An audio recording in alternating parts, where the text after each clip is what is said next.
सोलापूर शहरातील मुख्य प्रवेशद्वार असलेल्या मार्केटयार्ड चौकात 24 ऑक्टोबर 2025 रोजी रात्री 11 वाजण्याच्या सुमारास एक मोठी दुर्घटना घडली होती.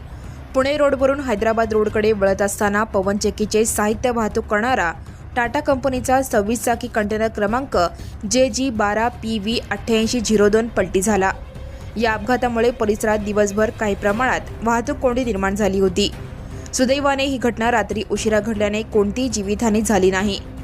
जोडभाई पेठ पोलीस ठाण्याचे पोलीस हेड कॉन्स्टेबल गायकवाड यांच्या फिर्यादीवरून चालक तिरमलाई पिरुमाल नायकर राहणार गांधी लवयमपट्टी तालुका मणपरी जिल्हा त्रिचिरापल्ली यांच्या विरोधात निष्काळजीपणाने वाहन चालवून अपघात केल्याप्रकरणी गुन्हा दाखल करण्यात आला आहे.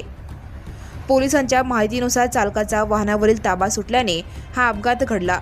सोलापूर शहर वाहतूक शाखेने रस्ता मोकळा करण्यासाठी आणि वाहतूक सुरळीत करण्यासाठी दिवसभर प्रयत्न केले, तर 26 ऑक्टोबर 2025 रोजी पहाटेच्या सुमारास पलटी झालेला कंटेनर उचलण्यात यश आले. यावेळी काही तास मार्केटयार्ड चौकातील वाहतूक पूर्णपणे बंद ठेवण्यात आली होती. घटनास्थळी नागरिकांची मोठी गर्दी जमली होती.